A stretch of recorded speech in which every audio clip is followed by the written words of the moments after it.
So in last lecture, we already discussed single line diagram of your power system. म्हणजे power system ची आपली single line diagram आपण explain केलेली आहे. So परत एकदा याच्यामध्ये तुम्हाला ओव्हरलुक करतो. ठीक आहे. So in this case, first of all your generator. Single line diagram nothing but generation, transmission and distribution. हे आपल्याला एका लाईन मध्ये ड्रॉ करायचे, which is nothing but your single line diagram of your power system. ठीक आहे. In this case, first of all generator. Generator will generate voltage in India is about 3.3 kV, 6.6 kV, 11 kV, 17.5 kV and 32 kV. हे जे आपल्या India मधले standard generating voltage level आहेत. Then that generated voltage जे आपण generate केलेलं आहे, suppose 11 kV generate केलं, it will again step up with the help of step up transformer in order to reduce the transmission line losses. So voltage का increase करतोय आपण, transmission line losses जे I2R losses आहेत, that will be reducing after stepping up the voltage. Then again जसं जसं consumer जवळ येईल तसं तसं आपल्याला व्होल्टेज काय करायचं, रिड्यूस करायचं. Again with the help of step down transformer that voltage is step down. ठीक आहे. In secondary transmission again it is step down from 33 kV to 11 kV with the help of step down transformer and it is given to the substation. In case of secondary primary distribution, ठीक आहे, हे तुमचं 11 kV तुमचं primary distribution असेल तर तुमच्या गावापर्यंत जो पोल माउंटेड सबस्टेशन आहे तिथपर्यंत 11 kV सप्लाय आलेला आहे. ठीक आहे.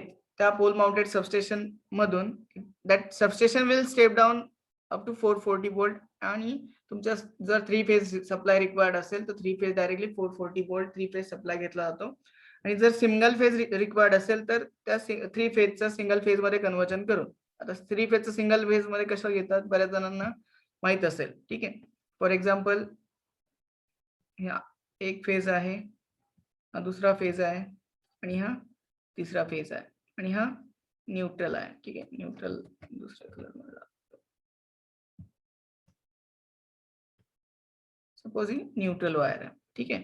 याच्यामध्ये तुमचा 3 फेज सप्लाय आहे. Suppose this one is R phase, this one is Y phase आणि हा तुमचा बी फेज आहे आणि लास्ट वन तुमचा न्यूट्रल आहे. हा 3 फेज सप्लाय तुमच्या गावापर्यंत आलेला आहे 11 kV. 3 phase pole mounted substation काय करेल तर 3 phase 11 kV step down up to 440 volt 440 volt पर्यंत ते स्टेप डाऊन करणार इथे. देन बट तुमच्या घरामध्ये सिंगल फेज रिक्वायर्ड आहे. ठीक आहे. घरामध्ये काय करतात मग पोलवरती जो सप्लाय आलेला आहे 3 फेजचा त्यातनं कोणती तरी एक फेज घेतात. फॉर एक्झाम्पल जर आर फेज घेतला, ठीक आहे, आर फेज कोणता तरी एक फेज घ्यायचा. सपोज इथं तुमचं घर आहे. ठीक आहे. या घरामध्ये तुम्हाला सिंगल फेज सप्लाय रिक्वायर्ड आहे. तो सिम्पली काय करणार तुम्ही कोणता तरी एक फेज घेणार पोलवरनं, तुमच्या घराजवळ जो पोल आलेला असेल तिथनं आणि एक न्यूट्रल घेणार. ठीक आहे. याच्यामध्ये तुम्हाला काय भेटणार 230 वोल्ट सिंगल फेज सप्लाय. इथे तुम्हाला भेटला 230 वोल्ट सप्लाय. अशा पद्धतीने कोणता एक फेज घेतात. बेसिकली काय करतो आपण ज्या फेज वरती कमी लोड आहे, वायरमॅन काय करतात ज्या फेज वरती कमी लोड आहे असा एक फेज घेतात आणि न्यूट्रल घेतात. ठीक आहे. हे तुमचं सिंगल फेज 3 फेज मधनं सिंगल फेज सप्लाय आपण कन्वर्ट करू शकतो किंवा घेऊ शकतो. क्लिअर आहे इथपर्यंत. देन हे आपण लास्ट लेक्चर ऑलरेडी स्टडी केलेलं आहे. देन नेक्स्ट लेक्चरला आपल्याला बघायचं हे थिअरी आपण ऑलरेडी पाहिलेली आहे. Then next important point is necessity of transmission of electricity.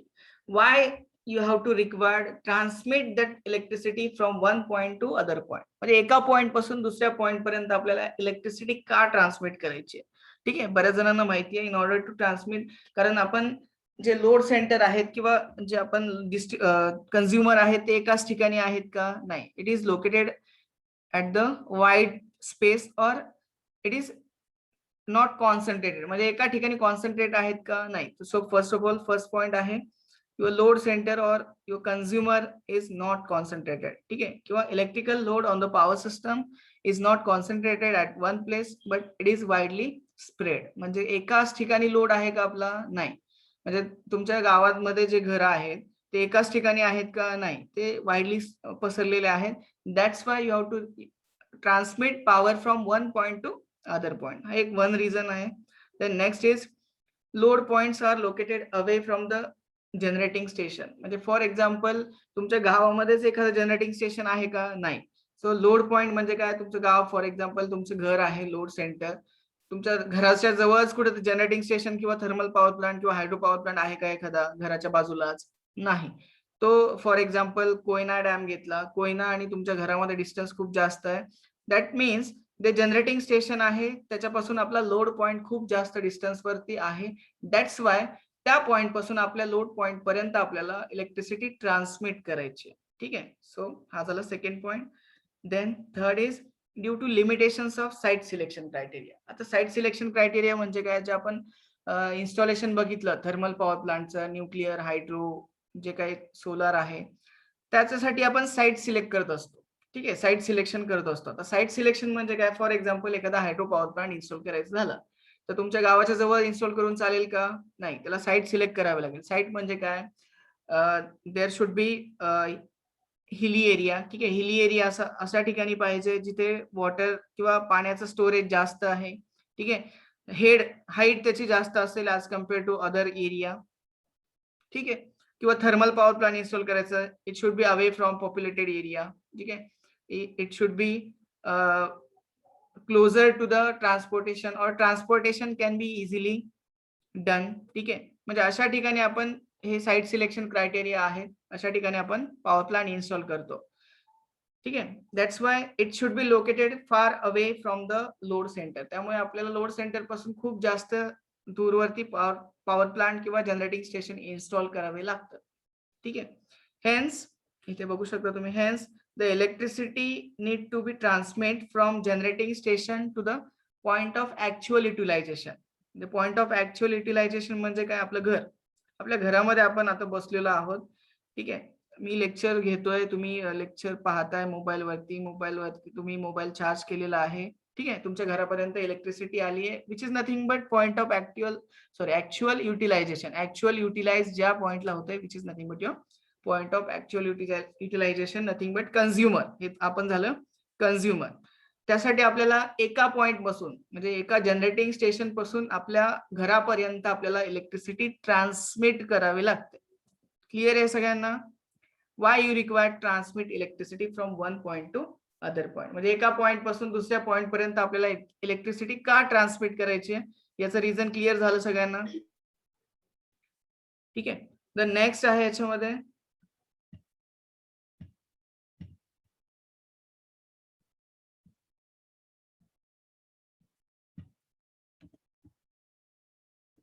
classification of transmission line according to the distance and voltage level, which is more important.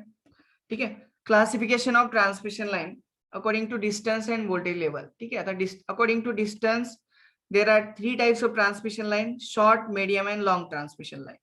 ठीक है, according to distance, first point है according to distance. distance च्या basis वर transmission लाईनला कसं classify करायचं, त्याच्यामध्ये first आहे शॉर्ट ट्रान्समिशन लाईन, सेकंड आहे medium transmission line and third one is long transmission line. आता शॉर्ट म्हणजे काय, तुम्ही 10 किलोमीटर पकडलं, 10 किलोमीटर ट्रान्समिशन लाईन आहे, शॉर्ट म्हणू शकता का, नाही. 20 किलोमीटर शॉर्ट म्हणजे किती डिस्टन्सला असेल. ठीक आहे, त्याच्यामध्ये आपण एक बुकचा रेफरन्स घेतलेला आहे. ठीक आहे, तर त्याच्यामध्ये the length of the short transmission line is up to 50 kilometre. जर 50 किलोमीटर पर्यंत जर ट्रान्समिशन लाईन असेल, which is known as short transmission line. But काही बुकमध्ये किंवा काही रिसर्च पेपरमध्ये असं दिलेलं आहे 80 किलोमीटर. काही तुम्ही म्हणाल, काही बुकमध्ये तुम्ही जर नेटवरती टाकलं तर नेटवरती पण सुद्धा तुम्हाला 80 किलोमीटरची line, up to 80 kilometre, which is nothing but short transmission line असं दाखवलं जाईल. ठीक आहे, 80 किलोमीटरची शॉर्ट ट्रान्समिशन लाईन. म्हणजे डिफरंट बुकचे डिफरंट रेफरन्स आहे. मी ज्या बुकचा रेफरन्स घेतलेला आहे त्याच्यामध्ये 50 किलोमीटर आहे. असं स्पेसिफिक नाहीये. ठीक आहे, असं काही स्पेसिफिक नाहीये की 50 किलोमीटरची लाईनच तुमची शॉर्ट ट्रान्समिशन लाईन होईल किंवा 51 किलोमीटरची लाईन तुमची मीडियम ट्रान्समिशन लाईन होईल. असं कोणत्या बुकमध्ये स्पेसिफिक नाहीये. हे फक्त स्टँडर्ड कोणतंच नाहीये, फक्त आपण रेफरन्स घेतलेला आहे. 50 किलोमीटर ही तुमची शॉर्ट ट्रान्समिशन लाईन आहे. काही बुकमध्ये 80 किलोमीटरची शॉर्ट ट्रान्समिशन लाईन दिलेली असेल. ठीक आहे, नेटवरती 80 किलोमीटरची दिलेली असेल. ठीक आहे, आणि त्याचं व्होल्टेज किती असेल, शॉर्ट ट्रान्समिशन लाईनचं व्होल्टेज लेस दॅन 20 केव्ही, म्हणजे 20 केव्हीच्या कमी असेल आणि ज्याचं डिस्टन्स लेस दॅन 50 किलोमीटर असेल, which is nothing but short transmission line, असं आपण अज्युम करतं. जर एमसीक्यू मध्ये विचारलं तुम्हाला, एमसीक्यू मध्ये 4 ऑप्शन दिले, लेस दॅन 50 किलोमीटर, लेस दॅन 80 किलोमीटर, लेस दॅन 100 किलोमीटर, लेस दॅन 200 किलोमीटर. ठीक आहे, अप्रोप्रिएट तुम्ही आन्सर त्याच्यामध्ये सिलेक्ट करायचं आहे. ठीक आहे. देन नेक्स्ट आहे तुमचं मीडियम ट्रान्समिशन लाईन. ठीक आहे, next is your medium transmission line which is from 50 kilometre to which is having distance 50 kilometre to 150 kilometre. परत एकदा सांगतोय, हे डिस्टन्स स्टँडर्ड नाहीये. ठीक आहे, हे आपण रेफरन्स घेतलेला आहे, म्हणजे डिफरंट रिसर्च पेपर मध्ये डिफरंट रेफरन्स घेतलेला आहे, पण आपण या ठिकाणी रेफरन्स घेतलेला आहे 50 टू 150 किलोमीटरचा. ठीक आहे. देन नेक्स्ट आहे त्याचं व्होल्टेज आहे 20 केव्ही टू 100 केव्ही, 20 केव्ही ते 100 केव्ही पर्यंत मीडियम ट्रान्समिशन लाईनचं व्होल्टेज असतं. देन नेक्स्ट आहे long transmission line having length more than 150 kilometre, 150 kilometre पेक्षा जास्त लेंथ झाली, डिस्टन्स झालं, it is long transmission line. आणि त्याच्यामध्ये व्होल्टेज लेवल आहे more than 100 kV, it is above 100 kV. 100 केव्हीच्या वरती जर गेलं it is your long transmission line. and distance having more than 150 kilometer it is having long transmission line. It is very important, हे तुमचं खूप important आहे, short, medium आणि long transmission line. आणि याचे पॅरामीटर्स आपल्याला नेक्स्ट सेकंड युनिट मध्ये आपल्याला फाइंड आउट करायचे. पॅरामीटर्स म्हणजे ते रेझिस्टन्स, इंडक्टन्स आणि कॅपॅसिटन्स आहेत, ते पॅरामीटर आपल्याला या सेकंड युनिट मध्ये आपल्याला फाइंड आउट करायचे आहे. ठीक आहे, क्लिअर आहे सर्वांना? क्लिअर आहे का? क्लिअर? Yes, sir. हो sir. Next is your classification of transmission line as per voltage level. ठीक आहे, ऍज पर व्होल्टेज लेवल आपल्याला क्लासिफाय करायचं ट्रान्समिशन लाईनला. Again it is not a standard, हे स्टँडर्ड नाहीये, हे फक्त रेफरन्स आहे, बेस आहे. ठीक आहे. So in that first one is hi voltage transmission line, that is HV line. ठीक आहे, तुम्ही म्हणू शकता हाय voltage transmission line up to 33 KV. ठीक आहे, up to 33 kV you can say that transmission line is high voltage transmission line. And second, extra high voltage transmission line. Extra high voltage nothing but EHV. Okay, extra high voltage transmission line which is from 33 kV to 400 kV. Then ultra high voltage transmission line which is more than 400 kV. आणखी एक transmission line असते super tension, you can say super tension 765 kV च्या वरती जी transmission line असते which is nothing but your super tension transmission line, याच्यामध्ये दाखवलेलं नाहीये. ठीक आहे, 765 nothing but your super tension transmission line. Is it clear? ठीक आहे, याच्यामध्ये फर्स्ट आहे तुमची high voltage transmission line, voltage up to 33 kV. Second extra high voltage transmission line, voltage up to from 33 kV to 400 kV. Then third, ultra high voltage transmission line more than 400 kV. These are the classification of transmission line according to voltage level. ठीक है, clear है? Next one is characteristics of high voltage power transmission. ठीक है, हा एक important question आहे, 2 marks साठी विचारला होता. ठीक आहे, समर 18 समर 19 मध्ये पण.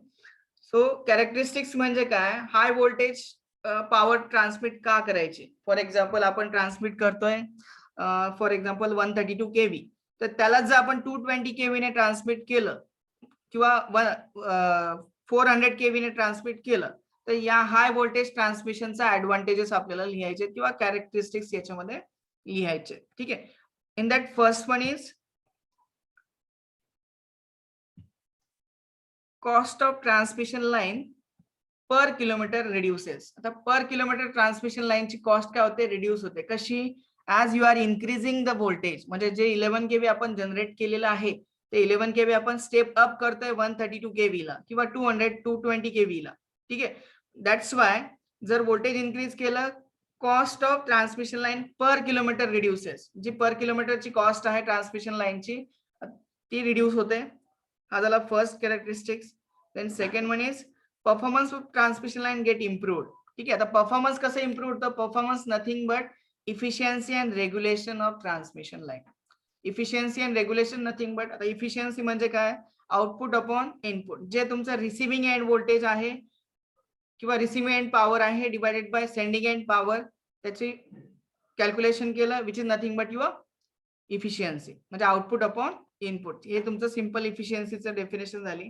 देन रेग्युलेशन म्हणजे काय हे आपल्याला डिटेलमध्ये बघायचंय. इफिशियन्सीचा फॉर्म्युला काय आहे ट्रान्समिशन लाईनचा, किंवा रेग्युलेशनचा फॉर्म्युला काय आहे ट्रान्समिशन लाईनचा, रेग्युलेशन कसं असलं पाहिजे ऑलरेडी तुम्ही स्टडी केलेलं आहे. ठीक आहे. किंवा मशीन मध्ये पाहणार आहात, सीएनई मध्ये, सीएनई सब्जेक्ट आहे त्याच्यामध्ये रेग्युलेशन बेटर पाहिजे. बेटर रेग्युलेशन म्हणजे काय, जे तुमचं निगेटिव्ह रेग्युलेशन, जेवढं रेग्युलेशन कमी तेवढं मोटरचं रेग्युलेशन चांगलं. ठीक आहे. फॉर एक्झाम्पल कम्पेअर केलं 30% रेग्युलेशन आहे. ठीक आहे. 30% कम्पेअर केलं तुमच्या 5% ने. ठीक आहे. 30% कम्पेअर केलं 5%. So 5% is the better regulation. म्हणजे 5% हे तुमचं बेटर रेग्युलेशन आहे ऍज कम्पेअर टू 30.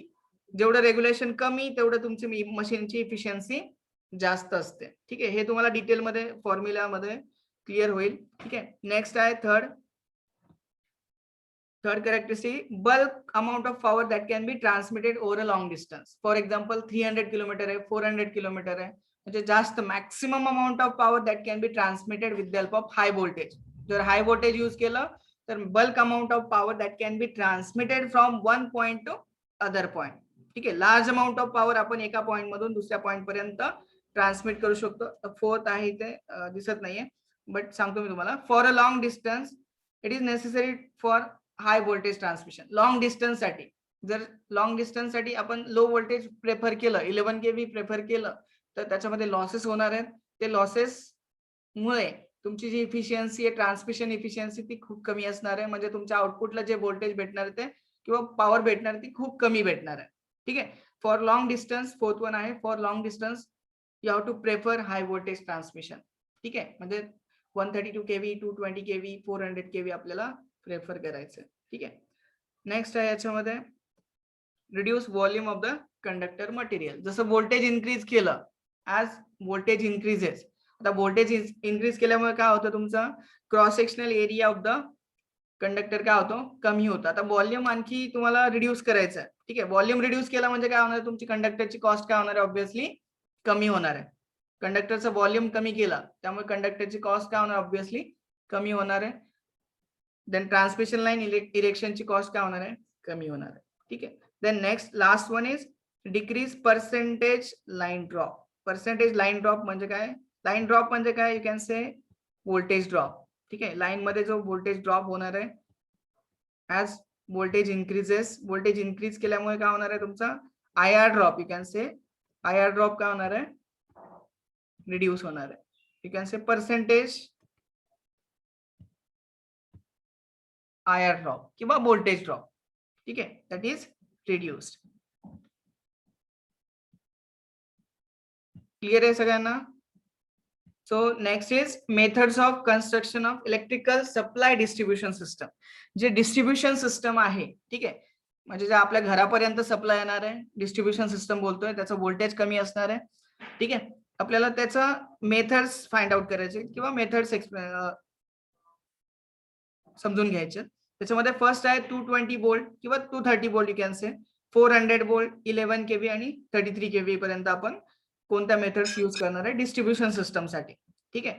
सो त्याच्यामध्ये फर्स्ट तुम्ही बघू शकता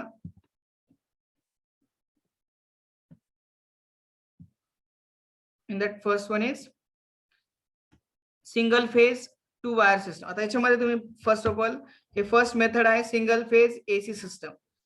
ठीक आहे. घरामध्ये जो सप्लाय येणार आहे त्याच्यासाठी सिंगल फेज एसी सिस्टम आहे.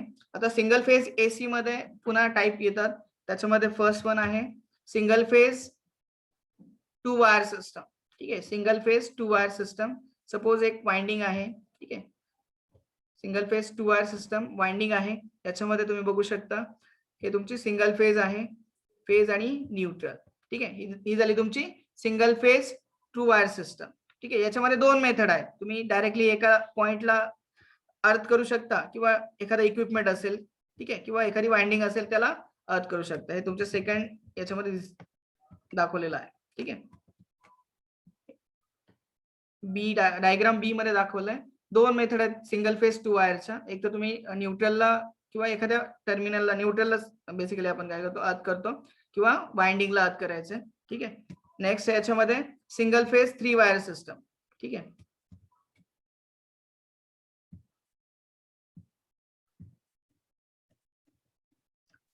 ठीक आहे. याच्यामध्ये सिंगल फेज 3 वायर सिस्टम, इकडनं तुमचं सप्लाय आलेला आहे, हा तुमचा ट्रान्सफॉर्मरचा सेकंडरी वाइंडिंग आहे आणि या ट्रान्सफॉर्मरच्या सेकंडरी वाइंडिंगला 3 टर्मिनल बाहेर काढलेले आहेत. ठीक आहे. म्हणजे हा टॅपिंग यूज केलं, यू कॅन से टॅपिंग. ठीक आहे. टॅपिंग यूज करून आपण 3 वायर इकडनं बाहेर काढलेले आहेत. ठीक आहे. इथे बघू शकता तुम्ही, इथे एक आहे, ही एक आहे आणि ही एक आहे. ठीक आहे. याच्यामध्ये या दोन टर्मिनल मध्ये आता जर सिंगल फेज 230 व्होल्ट सप्लाय असेल, 230 व्होल्ट सप्लाय या प्रायमरी वाइंडिंगला दिलेला आहे. ठीक आहे. तर इथे सेंटर टॅप ट्रान्सफॉर्मर यूज केलेला आहे. या दोन वाइंडिंग मध्ये, या दोन टर्मिनल मध्ये आपल्याला व्होल्टेज भेटणार आहे 115 व्होल्ट, 115 व्होल्ट, कारण हा सेंटर टॅप ट्रान्सफॉर्मर आहे. सिमिलरली या दोन पॉइंट मध्ये आपल्याला व्होल्टेज भेटणार आहे 115 व्होल्ट. ठीक आहे. हे झालं आपण, तुम्ही म्हणू शकता सिंगल फेज 3 वायर सिस्टम. ठीक आहे. बेसिकली आपण सिंगल फेज 2 वायर सिस्टम वापरतो, ही झाली तुमची, but single phase 3 wire system can be use, ही आपण यूज करू शकतो. ठीक आहे. क्लिअर आहे सगळ्यांना? सिंगल फेज 2 वायर आणि single phase 3 wire. The next याच्यामध्ये 2 फेज एसी सिस्टम. ठीक आहे. आपण जसे सिंगल फेज एसी सिस्टम आहे तसे आपण 2 फेज एसी सिस्टम पण यूज करू शकतो. त्याच्यामध्ये फर्स्ट आहे 2 फेज 3 वायर सिस्टम. ठीक आहे. याच्यामध्ये तुम्ही बघू शकता 2 फेज 3 वायर सिस्टम मध्ये इथे वाइंडिंग आहे. ठीक आहे. फर्स्ट वाइंडिंग आणि ही तुमची सेकंड वाइंडिंग आहे. ठीक आहे. या फर्स्ट वाइंडिंग मधून एक टर्मिनल इकडे आलेला आहे, इकडे हा फर्स्ट टर्मिनल आहे आणि सेकंड वाइंडिंग मधून एक टर्मिनल आले आणि जे तुमचं फर्स्ट आणि सेकंड वाइंडिंगचा कॉमन कनेक्टिंग पॉइंट आहे तिथून एक वायर बाहेर घेतलेली आहे किंवा कनेक्शन्स बाहेर घेतलेले आहेत, which is nothing but 2 phase, हा 2 फेज आहेत, फेज 1 आणि फेज 2, 2 फेज 3 वायर सिस्टम. इथे 3 वायर कनेक्ट केलेले आहे. ठीक आहे. Which is nothing but your 2 phase 3 wire system. आता हे 2 वायरच्या मध्ये, आता सेंटर पॉइंटला कनेक्ट केलेलं आहे, 2 वायरच्या मध्ये जे व्होल्टेज भेटणार आहे ते आपल्याला √2 टाइम्स व्ही भेटणार आहे. ठीक आहे. √2 इंटू व्ही, हे जे तुमचं व्होल्टेज असणार आहे, परत एकदा सांगतो, फर्स्ट आणि सेकंड, जे फर्स्ट आणि सेकंड जे तुमचे फेजेस आहेत त्याच्यामध्ये जे व्होल्टेज भेटणार आहे तुमचं √2 टाइम्स असणार आहे, जे तुमचं कॉमन सप्लाय व्होल्टेज आहे त्या वाइंडिंग साठी. ठीक आहे. √2 into total supply voltage V. ठीक आहे. This is nothing but your 2 phase 3 wire system. ही तुमची 2 फेज 3 वायर सिस्टम आहे. देन नेक्स्ट याच्यामध्ये 2 फेज 4 वायर सिस्टम. ठीक आहे. खाली दिसते 2 फेज 4 वायर सिस्टम. 2 फेज आहेत, फेज 1, फेज 2. फेज 1 चे सेपरेट 2 टर्मिनल्स आहेत, फेज 2 चे सेपरेट 2 टर्मिनल्स आहेत. ठीक आहे. टोटल 4 टर्मिनल्स आहेत, 4 वायर्स यूज केलेले, that's why it is called as 2 phase 4 wire system. ठीक आहे. These 2 phases are mutually coupled or magnetically coupled with each other. हे तुमचे मॅग्नेटिकली कपल्ड असतात, जसं आपण मोटर मध्ये यूज करतो. ठीक आहे. Magnetic coupling, which is your magnetically coupled. ठीक आहे. Which is nothing but your 2 phase 4 wire system. ठीक आहे. क्लिअर आहे सगळ्यांना? देन नेक्स्ट आहे आपली 3 फेज एसी सिस्टम. हे सगळ्यांची चिरपरिचयाची आहे. सो याच्यामध्ये फर्स्ट आहे 3 फेज 3 वायर सिस्टम. बेसिकली आपण 3 फेज 3 वायर सिस्टम हे तुमचे डेल्टा कनेक्शन मध्ये यूज करतो. हे तुमचं डेल्टा कनेक्शन आहे. फर्स्ट मध्ये बघू शकता, फर्स्ट डायग्राम मध्ये हे तुमचं डेल्टा कनेक्शन आहे. 3 windings are connected in delta. ठीक आहे. याच्यामध्ये 3 वाइंडिंग डेल्टा मध्ये कनेक्ट केलेला आहे आणि प्रत्येक टर्मिनल्स बाहेर काढलेला आहे इकडे. ठीक आहे. हे तुमचं 3 फेज 3 वायर सिस्टम आहे. Similarly star connected. ठीक आहे. 3 वाइंडिंग जर स्टार मध्ये, म्हणजे 3 वाइंडिंगचा एक टर्मिनल एका पॉइंटला शॉर्ट केलं, which is nothing but star point, आणि प्रत्येक वाइंडिंगचा एक टर्मिनल बाहेर काढला. ठीक आहे. प्रत्येक वाइंडिंगचा टर्मिनलचा एक स्टार पॉइंट बाहेर काढला, त्याच्यामध्ये 3 टर्मिनल्स झाले. देन नेक्स्ट आहे तुमचा न्यूट्रल पॉइंट. ठीक आहे. किंवा स्टार पॉइंट आपण घेतला, which is nothing but your 3 phase 4 wire system. ठीक आहे. स्टार मध्ये 3 फेज 4 वायर आहे आणि डेल्टा मध्ये 3 फेज 3 वायर सिस्टम आहे. ठीक आहे. Then next. Hello sir. Hello sir. Wait. Hello. ठीक आहे. इथपर्यंत सर्वांना क्लिअर असेल 3 phase AC system, 3 phase 3 wire system. बाकी आपण नेक्स्ट लेक्चरला कंटिन्यू करूया. ठीक आहे.